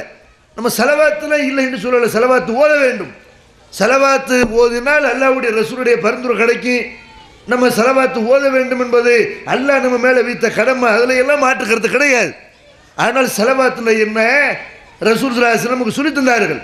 அத்தஹியாத்தில் ஓதுவதற்கென்று அல்லாஹும்ம ஸல்லி அலா முஹம்மதின் வ அலா ஆலி முஹம்மதின் என்று வரக்கூடிய அந்த செலவாத்து இருக்குதா இல்லையா, அந்த செலவாத்து தான் செலவாத்து. அதுபோக சில வாசகங்களை சொல்லி தந்திருக்கிறார்கள். ஆனால் செலவாத்து நாரியாங்கிற பேரில் ஒரு செலவாத்தை கற்றுத்தரவும் இல்லை. அதை ஓதுனா பணக்காரனாயிரலாம் அப்படிங்கிற குறுக்கு வழியவும் கற்றுத்தரலை. அந்த மாதிரி ஒரு குறுக்கு வழி இருந்தால் இந்த பூரியா பாத்தியா ஓதுனா பணக்காரனாயிரலாம், செலவாத்து நாரியா ஓதிட்டா பணக்காரனாயிரலாம் அப்படிங்கிற மாதிரியான குறுக்கு வழி இருந்திருந்தா நபிகள் நாயகம் ஸல்லல்லாஹு அலைஹி வஸல்லம் அவர்கள் முதல்ல அதை ஓதிருப்பார்கள். அவங்க என்ன பெரிய கோடீஸ்வரனாக இருந்தாங்க, ஆரம்பத்தில் இருந்தார்கள். மக்காவில் இருக்கும் பொழுது பெரிய பணக்காரராக செல்வந்தராகத்தான் அல்லாஹ்வுடைய ரசூல் இருந்தார்கள். மதீனாவுக்கு மக்காவிலிருந்து எல்லாத்தையும் விட்டு விட்டு வரும் பொழுது மதீனாவுக்கு போன உடனே அகதியாக இருந்தாங்களா இல்லையா, எந்த சொத்து பத்து இல்லாதவர்களாக இருந்தாங்களா இல்லையா, அந்த நேரத்தில் அவங்களுடைய வீடுகளில் 3 மாதத்துக்கு மேலாக அடுப்பு பற்ற வைக்கப்படாமல் அப்படியெல்லாம் அவர்கள் வறுமையை சந்திச்சாங்களா இல்லையா. ஒரு வாசலுக்கு ஒரு ஒழுங்கான கதவு இல்லாமல், வீட்டில் ஒரு விளக்கு இல்லாமல், ஊற்றுவதற்கு ஒரு எண்ணெய் இல்லாமல், அந்த மாதிரி எல்லாம் சிரமப்பட்டாங்களே. ஒரு படுக்கிறதுக்கு ஒழுங்கான கட்டில் இல்லாமல், ஒரு விரிப்பு கூட இல்லாமல் அப்படியெல்லாம் வறுமையில் இருந்தார்களே. பசியின் கொடுமையில் வயிற்றில் கல்லை கட்டி கொண்டு அப்படியெல்லாம் அல்லாஹ்வுடைய ரசூல் இவரும் தண்ணியை மட்டுமே குடிச்சுக்கிட்டு பேரிச்சம்பழத்தை மட்டுமே சாப்பிட்டுக்கிட்டு அப்படி இருந்தாங்களே. அந்த வறுமையில் இந்த மாதிரி பணக்காரன் அவருக்கு இப்படி ஒரு வழியை அல்லாஹ் சொல்லி தந்திருந்தால் ஓதிருப்பாங்களா இல்லையா. ரசூலுல்லாஹ்வுடைய மனைவிமார்கள்லாம் ஒரு நேரத்தில் ஃபைட் பண்ண ஆரம்பிச்சிட்டாங்க. எங்களுக்கு ஒழுங்காக கொடுங்க, நகைகளை கொடுங்க, மற்றவங்க வச்சிருக்கிற மாதிரி நீங்களும் எங்களை வச்சுருங்க என்று மனைவிமார்கள்லாம் சண்டை போடுற அளவுக்கு ஒரு நேரத்தில் ஃபைட் பண்ணுகிற அளவுக்கு அப்படியெல்லாம் ரசூலுல்லாஹி ஸல்லல்லாஹு அலைஹி வஸல்லம் வறுமையை சந்திச்சாங்களா இல்லையா. பணக்காரன் ஆகுறதுக்கு செலவாத்து நாரியா ஓதினோமையானால் பணக்காரன் ஆயிரலாம், பூரியா பாத்தியா ஓதுனா பணக்காரன் ஆயிரம்னா அப்போ ரசூலுல்லாஹி ஸல்லல்லாஹு அலைஹி வஸல்லம் முதல்ல அவங்கள ஓதிருக்கணும். அவங்க பூரியா பாத்தியா ஓதுனாங்களா? ரஜப் மாதம் வந்துச்சுன்னு சொன்னால் இந்த மாதிரி பூரியா பாத்தியா ஓதுனா வறுமை போயிடும் அப்படின்னு ஆயிஷாட்ட சொன்னாங்களா? அவங்களுடைய மனைவி ஹப்சாட்ட சொன்னாங்களா? சஃபியாட்ட சொன்னாங்களா? அவங்களும் ஓதலை. சகாபாக்கள் எத்தனையோ சகாபாக்கள் அவங்க வறுமையில் 20க்கும் மேற்பட்ட திண்ணை தோழர்கள் அல்லாஹ்வுடைய ரசூலுடைய பள்ளிவாசலே அவங்களுடைய வீடாக இருந்தது. சோத்துக்கு வழி இல்லை, இருக்கிற ஒரு இருப்பிடம் இல்லை. அப்போ அந்த மாதிரியான நிலைமையில் 20க்கும் மேற்பட்ட சகாபாக்கள் இருந்தாங்களே. யாராவது தர்ம பொருள்கள் கொண்டு வந்தால்தான் உங்களுக்கு சாப்பாடு, அன்சாரிகள் பால் கறந்து கொண்டு வந்தால்தான் உங்களுக்கு சாப்பாடு. அப்போ அந்த நிலைமையில் சகாபாக்கள் வறுமையின் கோலப்பிடியில் இருந்தார்களே. போர்க்களத்தில் கூட போய் நிற்க வேண்டுமே, ஆனால் அந்த நல்ல சாப்பிட்டு நல்ல திடகாத்திரமாக இருந்தால் போய் நிற்க முடியும். அப்படி போர்க்களத்துக்கு கூட ஒழுங்கான ஒரு சாப்பாடு இல்லாமல் களத்தில் போய் பஞ்சை பராரிகளாக போய் நின்றார்களே. இந்த செலவாத்து நாரியை ஓதுன்னா அந்த வறுமை போயிரும்னா ஏன் ரசூலுல்லாஹி ஸல்லல்லாஹு அலைஹி சொல்லி தரல? வறுமையை பற்றி முறையிட்டாங்களே இல்லையா? ரொம்ப வறுமை ஒரு எல்லை மீறி போய் கொண்டிருக்கிறது, ரொம்ப கஷ்டப்படுறேன் என்றெல்லாம் சகாபாக்கள் முறையிட்டாங்களே. வறுமை தானே. பூரியா பாத்தியா ஓது, செலவாத்து நாரியா ஓதுன்னு சொல்லி தந்தார்களே. அப்போ இந்த மாதிரி குறுக்கு வழியில் இப்படி ஒரு வழியை சொல்லி தந்தால் அதில் நமக்கு வருமானம் இருக்கிறது என்று நினைத்த மார்க்க அறிஞர்கள் தான், இந்த மார்க்கத்தை வயிற்று பிழைப்புக்காக இந்த மார்க்கத்தை பயன்படுத்த நினைத்தவர்கள் தான் செலவாத்து நாரியா உண்டாக்குனாங்களே தவிர பூரியா பாத்தியை உண்டாக்குனாங்களே தவிர இந்த பூரியா பாத்தியை ஓத சொல்லி அல்லாஹ்வுடைய ரசூல் கற்றுத்தரல. எல்லாம் கற்றுத்தரல. நான் கேட்குறேன், பணக்காரனாகுனா பூரியா பாத்தியை ஓதுனா பணக்காரன் ஆயிடலாம்னு இருந்தா, அப்போ டாட்டா பீர்லாம் எப்படி பணக்காரனானா பூரியா பாத்தியை ஓதுனா பணக்காரனானா? ஏன்னா இந்த அம்பானிலாம் சொல்கிறானே, அம்பானி எப்படி பணக்காரனானா இந்த பூரியா பாத்தியை ஓதி சலவாத்துன்னாரியை ஓதி பணக்காரனானா? அது பணக்காரனாகிறதா இருந்தால் முயற்சி பண்ண வேண்டும், அல்லாஹ்வுடைய நாட்டை இருக்க வேண்டும், அவன் அதுக்கு அவனுக்கு உழைக்கணும், கஷ்டப்படணும், முதல் போடணும். அப்படியெல்லாம் இருந்தால் தான் இப்போ ஸ்டெப் அண்ட் ஸ்டெப்பாக தான் போகணுமே தவிர பணக்காரன் இதை ஓதுனா பணக்காரனை போயிடலாம், இந்த திக்கிற ஓதுனா பெரிய செல்வம் கொட்டுன்னு கொட்டுன்னு அப்படி நல்லா இஸ்லாம் எந்த திக்கிரையும் கட்டுத்தரல, எந்த செலவாத்தையும் கட்டுத்தரல. அப்போ பணக்காரனா ஒரு அந்த குறுக்கு வழியை சொல்லி கொடுத்தா நிறைய பேர் அதில் வந்து விழுவார்களே இல்லையா அந்த வழியில், அதுக்காக வேண்டி இப்படி ஒரு வழியை சொல்லி தந்திருக்கிறார்கள். இது மார்க்கம் கிடையாது. இந்த பூரியா பாத்திய ஒரு பழக்கம் இருக்கு பாருங்க, சலவாத்து நாரியா அல்லாஹ்வுடைய ரசூல் கற்றுத்தராத, சஹாபாக்கள் யாரும் ஓதி இருக்காத, ரசூல்லாவுக்கு தெரியாத இந்த சலவாத்து நாரியா இருக்கு பாருங்க, இந்த சலவாத்து நாரியை ஓதுற பழக்கத்தை சலவாத்து ஓதுங்க. சலவாத்து நாரியாங்கிற பேரை ரெடிமேட்டா இவர்கள் உண்டாக்கிய சலவாத்து நாரியாவையும் பூரியா பாத்தியாவையும் மண்ணுக்குள்ள போட்டு இந்த மூட பழக்க வழக்கத்தை மிதிக்க வேண்டும். அதே மாதிரி பார்த்தீர்களே ஆனால் முஸ்லீம் சமுதாயத்தில் முன்னோர்கள் செய்தார்கள் என்ற அடிப்படையில் ஊரில் எல்லாரும் செய்கிறாங்கன்ற அடிப்படையில் நம்மகிட்ட உள்ள இன்னொரு பழக்க வழக்கம் என்ன, ஒருத்தனுக்கு வந்து ஒரு தன்னுடைய பையனுக்கு ஒருத்தர் கத்னா பண்ணுறாருன்னு வைங்க, கத்னாங்கிற என்ன மார்க்கத்தில் ரசூல் ஸல்லல்லாஹு அலைஹி வஸல்லம் தன்னுடைய பேர பிள்ளைகளுக்கு கத்னா செய்தார்கள். எத்தனை வயசில் செய்தாங்க? ஏதாவது ஆதாரம் இருக்கிறதா? ஏதாவது எவிடன்ஸ் இருக்கிறதா? எத்தனை வயசில் பண்ணாங்கன்றதுல அவங்க அந்த வரலாற்றை பார்க்க முடியாது. ஏன் பார்க்க முடியாது? அதெல்லாம் வீட்டுக்குள்ளே நடைபெற்ற சம்பவங்கள். அதெல்லாம் வந்து ஒரு ஆடம்பர ஒரு விழாவாக பத்திரிக்கை அடித்து அப்படியெல்லாம் ரசூலுல்லாஹ் காலத்தில் நடக்கலை. அப்படி நடந்து இருந்தால் எந்த வருஷத்தில் ஹிஜ்ரி எத்தனை வருஷத்தில் கத்னா நடைபெற்ற, ஹசன் ஹுசைனுக்கு எத்தனை வருஷம் கத்னா நடைபெற்றது என்ற வரலாறு இருக்கும். ரசூலுல்லாஹி ஸல்லல்லாஹு அலைஹி வஸல்லம் அவர்கள் கத்னாவுக்குன்னு ஒரு விழா நடத்தலை. ஆனால் முஸ்லீம் சமுதாயம் இன்றைக்கு என்ன பண்ணுறாங்க, கத்னாங்கிறது அல்லாஹ்வுடைய ரசூல் கற்றுத்தந்த எத்தனையோ சுன்னத்துகள் அது ஒன்று. இயற்கை மரபுகள் சொன்னார்கள், இயற்கை மரபுகள் 5 அப்படின்னாங்க. அந்த 5 மரபுகளில் ஒன்று தான் கத்னா. 5 தான் இதெல்லாம் சொல்கிறாங்க, நகம் வெட்டுறது சொல்கிறாங்க, அக்குள் மயிர் களையிறத சொல்கிறாங்க, இதோட சேர்த்து இந்த கத்னாவையும் சொல்கிறாங்க. அக்குள் மயிரை 40 நாளைக்கு ஒருக்கா அந்த உடலில் உள்ள அந்த தேவையற்ற அந்த முடிகளை களையணுமா இல்லையா, அந்த மாதிரி தேவையற்ற ஒரு நுனித்தோலை விளக்குறதுக்கு பேர் தான் கத்னாவை தவிர இவங்க கத்னாவை மட்டும் அப்படி தனியாக அதில் சுன்னத்து கல்யாணமா கல்யாண அளவுக்கு நடத்தணுங்கிறக்காக வேண்டி அதுக்கு பேர் கல்யாணம்னு வச்சுக்கிட்டான். சுன்னத்து கல்யாணம் அப்படின்னு வச்சு ஒரு நேரத்தில் இப்போ எல்லாம் படிப்படியாக குறைஞ்சிருச்சு. இந்த கத்னாவுக்கு புது ட்ரெஸ் எடுப்பான், அதுக்குண்ட ஒரு ட்ரெஸ் இந்த மலேசியாவில் உள்ள அந்த ட்ரெஸ் பல பலன் இருக்கு, மஞ்சள் மஞ்சண்டு அப்படி ப்ளூ கலரில் சிவப்பு கலரில் அப்படி வெறிக்கிற மாதிரி இருக்கு. அந்த மாதிரி பல அந்த ட்ரெஸ்ஸையெல்லாம் போட்டு கத்னா பண்ண பிறகுலாம் போட முடியாது, அப்படி எரிஞ்சு புண்ணா போயிடும். அந்த ட்ரெஸ்ஸை போட்டு குதிரையில் அவனை உட்கார வச்சு ஊர் முழுக்க வளம் வந்து மேலே சேராவை போட்டு கல்யாணத்துக்கு போடுற மாதிரி மேலே சேராவை போட்டு இப்படி எல்லாம் அங்கே போய் பள்ளிவாசலில் போய் தர்கால போய் ஒரு ஃபாத்தியா ஓதிட்டு வந்து உட்கார வச்சு எல்லா கூட்டத்தையும் கூட்டி, இதுக்கு பத்திரிக்கை வேற. ஒரு ஆண்மகனுடைய ஒரு மான சம்பந்தப்பட்ட ஒரு விஷயம், ஒரு மறைக்க வேண்டிய விஷயம். இதுக்கு என்ன, என் மகனுக்கு கத்னா வச்சிருக்கிறேன், நுனித்தோலை அறுக்க போறேன்னு என்ன செய்யறான், அதை ஒரு கேவலம் இல்லையா இது, இது ஒரு வெக்க கேடு இல்லையா இது. இதுக்கு சமுதாயத்தில் பத்திரிக்கை அடிச்சு அந்த பத்திரிக்கை அந்த கத்னாவுக்கு கூப்பிடலன்னு வைங்க, குடும்பத்தில் கர்பலா தான். அது எப்படி என்னை கூப்பிட பண்ண, கத்னா பண்ணிருக்கிற மகனுக்கு என்னை கூப்பிடல அப்படின்னு அண்ணன் தம்பி கோச்சிட்டு போயிடுவான், மாமா மச்சான் கோச்சிட்டு போயிடுவான், தூரத்து சொந்தமெல்லாம் கோச்சிக்குவான். இதுக்காக வேண்டி கத்னாவை கூப்பிடல, அட்ட நெகம் வெட்டுற உன்னை கூப்பிடணுமா, அக்குள் மேல கலையப்புறம் எல்லாரும் வாங்க அப்படி பத்திரிக்கை அடிச்சு கூப்பிடணுமா, அது அந்த மாதிரி ஒரு சுன்னத்து இது.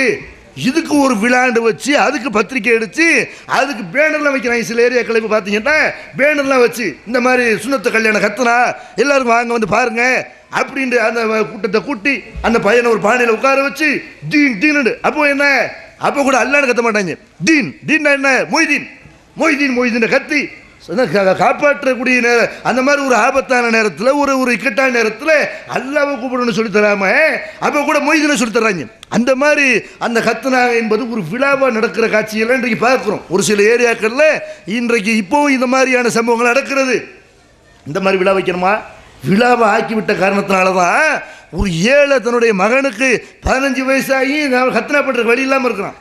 சொல்கிறான், ஏன்பா கத்னா பண்ணலை பிள்ளைக்கு, இல்லைங்கண்ணா வசதி வரல. அப்படி இதுக்கு கூட வசதி ஆஸ்பத்திரி தூக்கிட்டு போனால் 500 ரூபாயில் மேட்ரு முடிஞ்சு போயிடும், கவர்மெண்ட் ஆஸ்பத்திரி ஃப்ரீயாக முடிஞ்சு போயிடும், அவ்வளவுதான். இதுக்கு செலவு பண்ணணுமா, இதுக்கு பத்திரிக்கை அடிக்கணுமா, இதுக்கு வசதி இல்லைன்னு சொல்லிக்கிட்டு ஒரு சின்ன வயசுல ஒருத்தனுடைய அந்த மானத்தை ஒரு ஆள் பார்த்தா பிரச்சனை இல்லை, ஒரு 15 வயசுல கொண்டு போய் காட்டினா நல்லாவா இருக்காது? இந்த மாதிரியான வெக்கங்கட்ட காரியங்கள்லாம் இந்த சமுதாயத்தில் கத்னாவுக்கு ஒரு விழா என்று நடக்குதா இல்லையா? இதை மண்ணுக்குள்ள தூக்கி போட்டு மிதிங்க. அல்லாஹ்வுடைய ரசூல் கட்டு தந்த ஒரு சுன்னத்தை அதை ஒரு கேவலமான ஒரு சம்பவமாக நடத்துறாங்க பாருங்க, ஒரு ஆடம்பரமாக. இஸ்லாம்னால கஷ்டம்னு நினைக்கிற அளவுக்கு, கத்னா பண்ற வசதி இல்லைன்னு நினைக்கிற அளவுக்கு இந்த சமுதாயத்தில் இந்த பழக்கத்தை வச்சிருக்கிறீங்களே.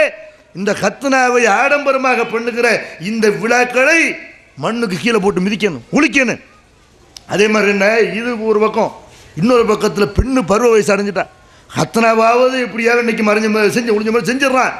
ஆனால் பெண்ணு வயசுக்கு வந்துட்டா அதை எப்படி சொல்லாமல் இருக்கிறது, அதை எப்படி 4 பேருக்கு தெரியாமல் இருக்கிறது சொல்கிறான். அது எப்படி அப்போ தானே யாரும் பொண்ணு கேட்டு வருவாங்க, இல்லைன்னு தெரியாது பாருங்க. ஒரு பிள்ளை வெளியே தெரிஞ்சுக்கிற பிள்ளை வெளியே வரலைன்னா அந்த பிள்ளை வயசுக்கு வந்துருச்சுன்னு தெரிஞ்சுக்கிற வேண்டியதுதான். அப்போ அந்த வீட்டில் யாருங்க அந்த பிள்ளை வயசுக்கு வந்து யாருக்குமே தெரியாதான். சின்ன வயசில் அந்த பார்த்துருக்கிறவங்களுக்கு தெரியணுமா இல்லையா?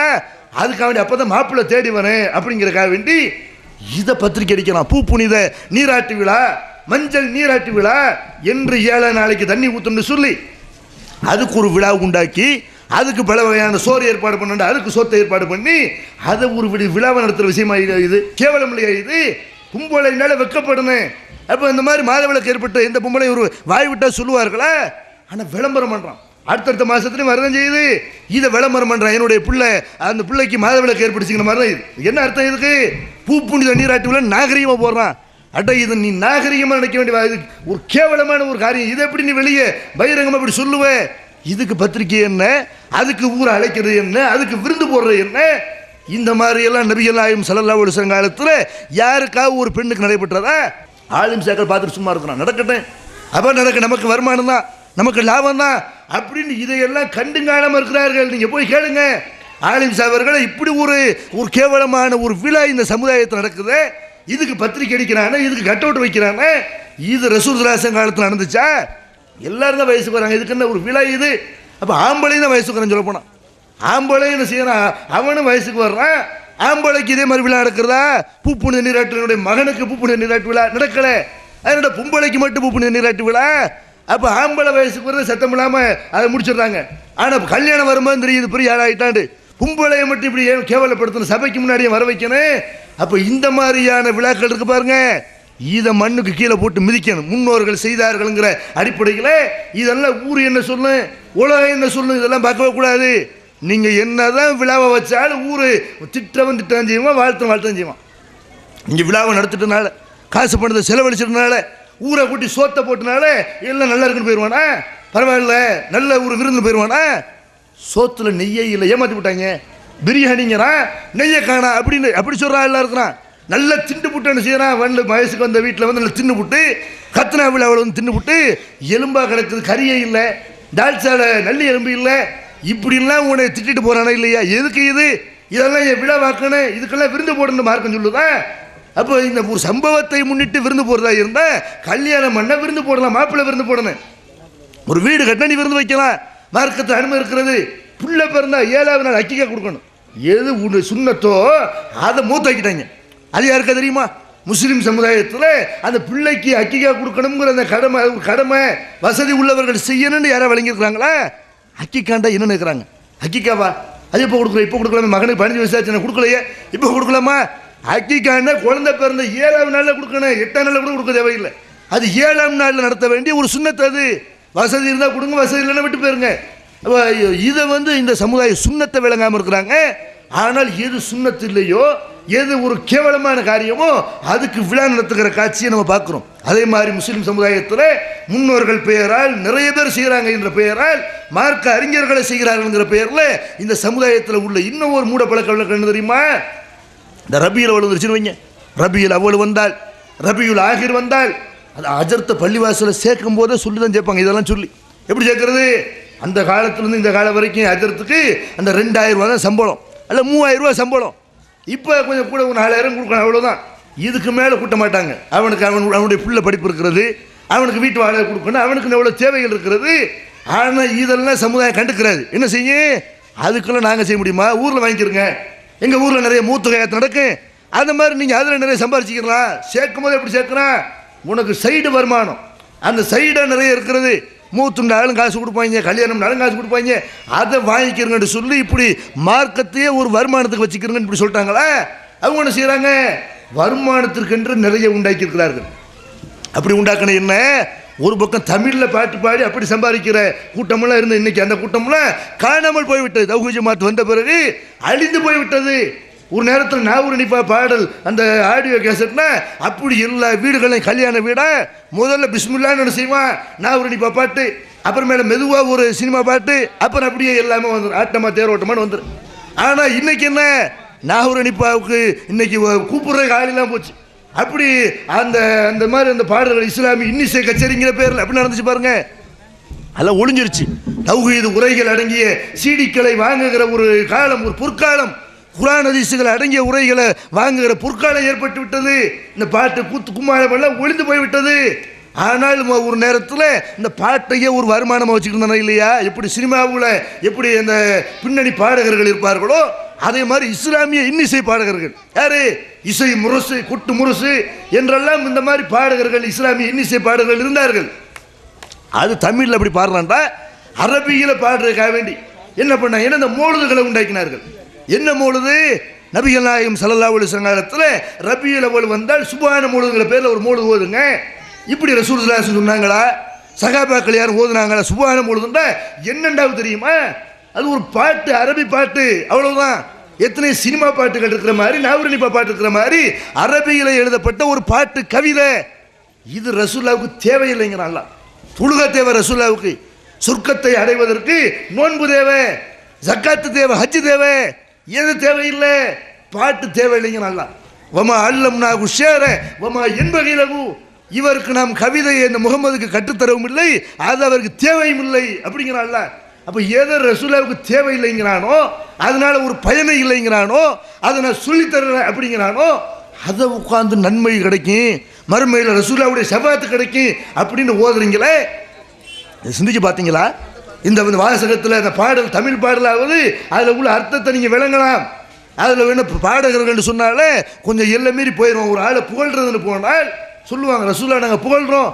இந்த மாதிரி புகழ்றண்டு உள்ள நுழைந்த எத்தனையோ அந்த பாடகர்கள் கவிஞர்கள் நீங்கள் பார்க்கலாம், ஒரு எல்லாம் மீறி போயிடுவான். கும்பலை புகழ்றன் தானே செய்வான், அந்த வர்ணனையாக இருக்கணுங்கிறக்காக வேண்டி நிலவேம்மா, நிலவு மாதிரியே எல்லாம் மூஞ்சி இருக்குது, அப்படி எந்த முகமாக நிலாமா இருந்திருக்கிறதா, சும்மா அப்படிலாம் சொன்னாலும் அந்த காசு சம்பாதிக்க முடியும்.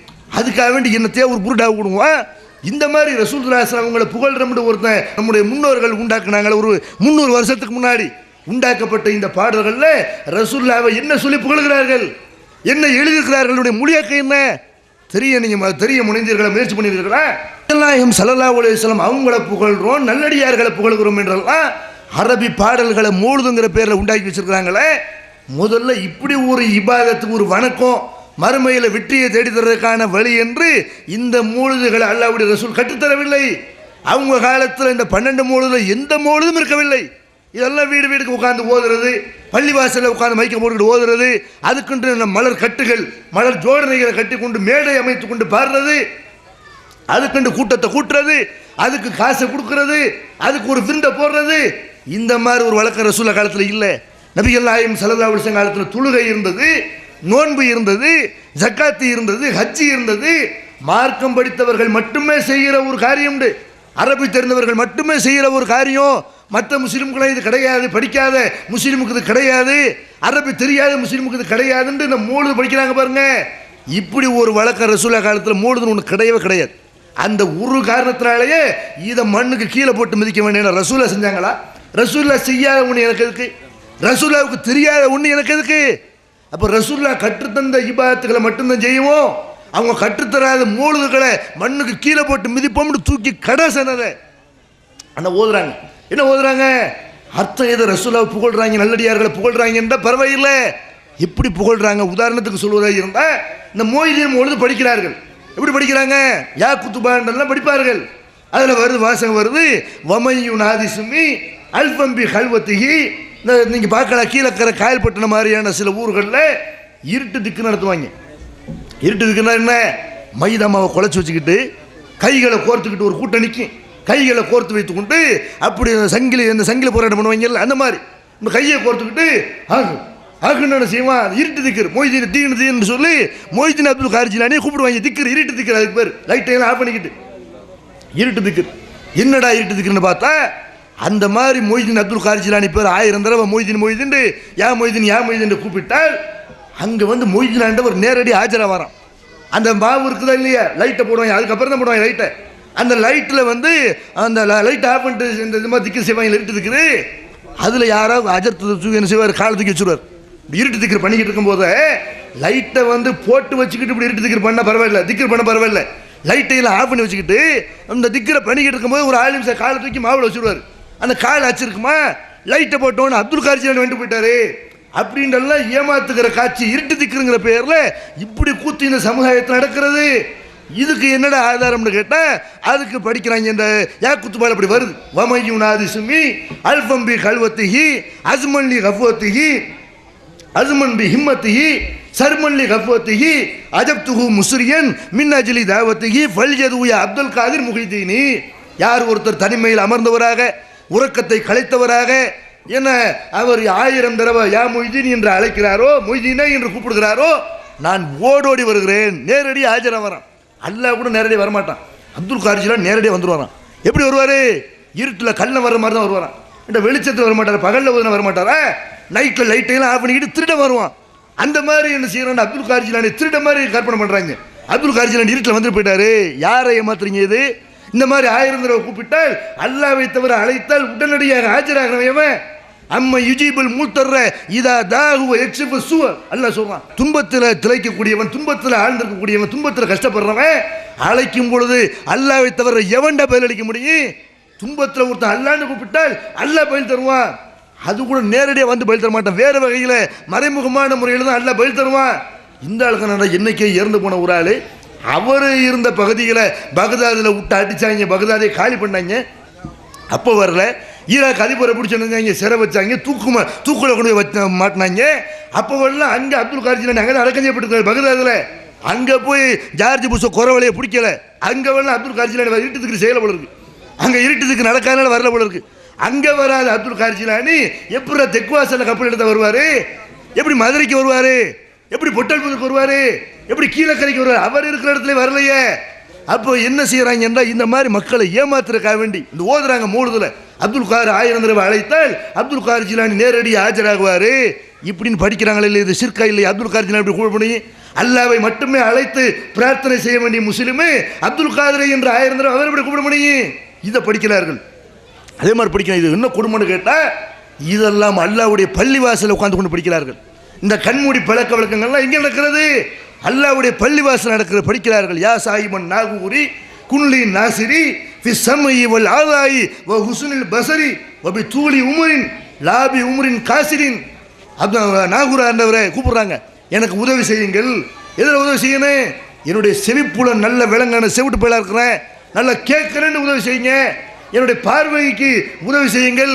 என்னுடைய உறுப்புகள்லாம் நல்ல திறமாக செயல்படுவதற்கு உதவி செய்யுங்கள். நீண்ட ஆயில குறைச்ச ஆயில கொடுத்துறாதீங்க, நீண்ட ஆயில கொடுங்க நாகூராரே என்று இப்படி மூழுது படிக்கிறாங்களே, சாவுல மீது மூழுது படிக்கிறாங்களே. இது ஷிர்க் இல்லையா? இது அல்லாஹ் கண்டிக்க மாட்டானா? இந்த மாதிரி ஷிர்கான காரியங்கள் அல்லாஹ்வுக்கு இணையாக அப்துல் காதர், சாவுல மீது பாஷாவை, இன்னும் எத்தனை பேர் ஏர்வாடி சையத் இப்ராஹிம், இவங்களெல்லாம் ஹசன் ஹுசைன் போன்ற அந்த நல்லடியார்களை எல்லாம் அல்லாஹ்வுக்கு ஈக்குவல் ஆக்கி அவங்கள புகழ்றதுக்கு பேர் தான் இந்த மௌலிதுகள். இந்த மூலிது ஷிர்கான இந்த மூலிதுகளை காலுக்கு கீழே போட்டு மிதிக்க வேண்டும். அதே மாதிரி சந்தனக்கூடி இந்த சமுதாயத்தில் கந்தூரி வைபவங்கள் நடக்கிறது. என்ன கந்தூரி வைபவம்? லா இலாஹ இல்லல்லாஹ் நீ சொல்லிவிட்டால் வணக்கத்திற்குரியவன் அல்லாஹ்வை தவிர யாரும் இல்லை என்று சொன்னால் அல்லாஹ்வை தவிர யாரையும் வணங்கக்கூடாது. என்ன நடக்குது? தர்காக்களை உண்டாக்கி வச்சு சிலையத்தான் வணங்க மாட்டோமே தவிர நாங்கள் சமாதியை கட்டி வணங்குவோம் அப்படின்ட்டு ஒரு கடவுள் கொள்கை சொல்லக்கூடிய இந்த மார்க்கத்தில் சமாதியை கட்டி வைத்து கொண்டு அங்கே போய் தலையை வைக்கிறான், அங்கே போய் நேர்ச்சை செய்கிறான், அங்கே போய் அறுத்து பழியிடுறான், அங்கே போய் அவர்கிட்ட மொய்தினாண்டவரே அப்படின்னு அழைச்சி அவரை பிரார்த்தனை செய்கிறான். கல்புக்குள்ளே உள்ளதை கூட அவர் விளங்குறாரு அப்படின்னு நம்புகிறான். அங்கே போய் கூத்தடிக்கிறான், அங்கே போய் கும்மாளம் போடுறான். வணக்க அல்லாஹ்வுக்கு மட்டுமே செய்கிற வணக்க வழிபாடுகளை செய்கிறான். சந்தனக்குள்ள என்ன நடக்கிற, கந்தூரியில் என்ன நடக்கிறது? அல்லாஹ்வுடைய ரசூல் காலத்தில் எந்த ஒரு இறை தூதர் பேரில் கந்தூரி நடைபெற்றதா? யார் பேர்ல சோறு கொடுக்கணும்னு ஊர் முழுக்க வசூல் பண்ணி பணக்காரன் ஏழை எல்லாத்தையும் வசூல் பண்ணி கந்தூரிங்கிற ஒரு வைபவம் நடைபெற்றதா? தர்காக்களை கட்டி அங்க என்ன ஊர் முழுக்க சோறாக்கி போடுறோம். அல்லாஹ்வுக்கு மட்டும்தான் எந்த உணவையும் படைக்க வேண்டும், அல்லாஹ் பேரை சொல்லி தான் அறுக்க வேண்டும் சொல்லக்கூடிய மார்க்கம் இது. சல்லில் ரப்பிக்க வன்கர், உன் இறைவனையை தொழுவுங்கள், அவனுக்கு அறுத்து பலியிடுங்கள் சொல்லக்கூடிய இந்த மார்க்கத்தில் அப்துல் கார் ஜிலானிக்கு சேவலை வாங்கி நேர்ந்து விட்டு அதை அறுக்கிறான், ஆடை வாங்கி தர்கால விட்டு அதை நேர்ந்துக்கிட்டு அறுக்கிறான். இது சிறுக்கு இல்லை, இது அல்லாஹ் கேட்க மாட்டான். நானும் அப்துல் கார் ஜிலானி கொண்டா எனக்கு செய்கிற வணக்கத்தை அவருக்கு செய்வியா? என்னைய மாதிரி அவர் பதில் கொடுப்பாரா? என்னைய மாதிரி பிள்ளைய தருவாரா? என்னைய மாதிரி உங்களுக்கு ரிஸ்க் தருவாரா? நல்ல நாளைக்கு சண்டைக்கு வரமாட்டான். உங்களை விட என்னைய விட உலகத்தில் உள்ள எல்லோரையும் விட அல்லாஹ் ரோசமானவன். தெரிஞ்சுக்கிறங்க, அல்லாஹ் இவர்கள் எப்படி நினைக்கிறாங்கண்டா, நம்ம எத்தனை பேரை வணங்கினாலும் அல்லாஹ்வுக்கு ரோசம் வராது. உங்கள் மனைவி இந்த மாதிரி இருந்தால் அப்படி ஒத்துக்குறீங்களா? உங்கள் மனைவி உங்களை விட்டு விட்டு வேற ஒரு ஆள்கிட்ட தன்னுடைய தேவையை கேட்டா, அவன்கிட்ட போய் பல்லடிச்சா, இவங்களுக்கு வேண்டியதை கேட்டால் ஒத்துக்குறீங்களா? ஆத்திர வருமா இல்லையா? உங்களுக்கு ஈக்குவலா நீங்கள் அவளை படைக்கல, நீங்கள் அவங்கள பெக்கல, உங்கள் இடத்த கொண்டு போய் வேற ஒரு ஆளுக்கு கொடுத்தா, உங்கள் அண்ணனுக்கு கொடுத்தால், உங்கள் தம்பிக்கு கொடுத்தால் ஒத்துக்கொள்வீர்களா? அருவாள் எடுப்பீங்களா இல்லையா?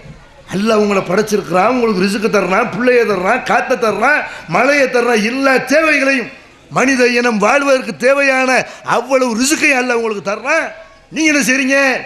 அப்துல் கார் ஜிலானியை கூப்பிடுறீங்க, அல்லாஹ்வுடைய இடத்துல அவரை கொண்டு போய் வைக்கிறீர்கள். 1000 பேர் அழைத்தாலும், எத்தனை 1000 பேர் அழைத்தாலும், எந்த இடத்துல உட்கார்ந்து கொண்டு அழைத்தாலும், எந்த மொழியில் அழைத்தாலும் அல்லாஹ் விளங்குற மாதிரி இவர் விளங்குறாருன்னு நீங்க நம்புறீங்க பாருங்க. இது அல்லாஹ் மன்னிக்கவே மாட்டான். நீங்க சிலையை வணங்குற ஒண்ணுதான், சமாதியை வணங்குற ஒண்ணுதான். இன்ன ஷிர்க லலுலுமுன் அலீம், அல்லாஹ்வுக்கு இணை கற்பிப்பது பயங்கரமான அநியாயம். அல்லாஹ் சொல்றான், வலவு அஷ்ரகு லஹபித அன்ஹும் மா கானூ யமலூன், அவர்கள் இணை கற்பிப்பார்களே ஆனால் அவர்கள் செய்த அத்தனை நல்லறங்களும் அழிந்து நாசமாகிவிடும் அப்படிங்கிறான். அதனால முன்னோர்கள் பேரை சொல்லிக்கொண்டு நிறைய பேர் செய்கிறாங்களே என்றெல்லாம் சொல்லிக்கொண்டு நீங்கள் அல்லாஹ்வுக்கு இணை வைக்கிற இந்த காரியங்களை செய்வீர்களே ஆனால் நீங்கள் செய்கிற வணக்க வழிபாடுகள்லாம் அழிஞ்சு போயிடும், மறுமையில நஷ்டப்பட வேண்டி வரும்.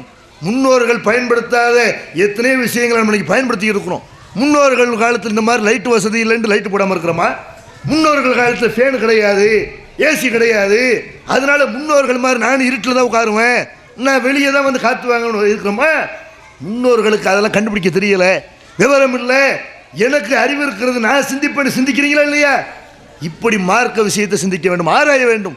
குர்ஆன் என்ன சொல்லுது, ஹதீஸ் என்ன சொல்லுது, நம்ம முன்னோர்கள் எப்படி வாழ்ந்தார்கள் என்று சிந்திக்க ஆரம்பிப்பீர்களே ஆனால் மறுமையில் வெற்றி அடையலாம். அப்படி இல்லைன்னு சொன்னால் மறுமையில் போய் கை சேதப்பட வேண்டி வரும். அல்லாஹ் சொன்னதை கேட்டிருக்கலாமே, அல்லாஹ்வுடைய ரசூல் சொன்னதை கேட்டிருக்கலாமே என்று மறுமையில் போய் புலம்ப வேண்டிய சூழ்நிலை வரும்.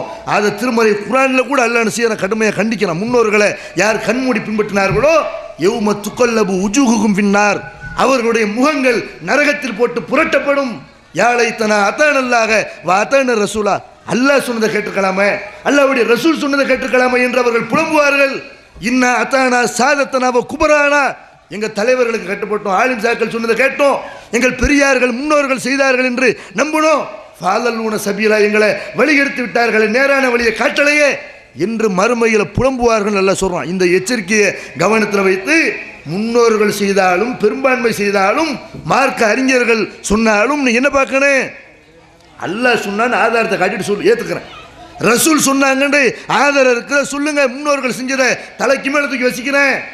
ஆனால் அல்லாஹ் ரசூல் சொல்லாத ஒரு நடவடிக்கையை நம்முடைய முன்னோர்கள் செய்திருப்பார்களே ஆனால், மார்க்கம்ங்கிற பேரில் ரசூல்லா காலத்துக்கு பிறகு ஒன்றை உண்டாக்கியிருப்பார்களே ஆனால் அது என்ன அறிவுக்கு கூட பொருந்தவில்லை என்று சொன்னால் அந்த மாதிரியான பழக்க வழக்கங்களை காலுக்கு கீழே போட்டு மிதிச்சுட்டேன் என்று என்ன செய்யணும்னா, நம்மகிட்ட இருக்கிற கண்மூடி பழக்க வழக்கங்கள் என்னவெல்லாம் இருக்குதோ, இந்த கந்தூரி குத்துக்கள், இந்த தாயத்து தரகா எல்லாத்தையுமே மண்ணில் போட்டு மிதிக்க வேண்டும். அப்படி ஒரு பகுத்தறிவு உள்ள ஒரு சமுதாயமாக, மற்றவர்களுக்கு சிந்தனையை தூண்டுகிற ஒரு சமுதாயமாக நாம் திகழ வேண்டும் என்று கூறி இந்த உரையை நிறைவு செய்கிறேன். வாகுர் தவானா அனில் அல்ஹம்துலில்லாஹி ரப்பில் ஆலமீன். அஸ்ஸலாமு அலைக்கும்.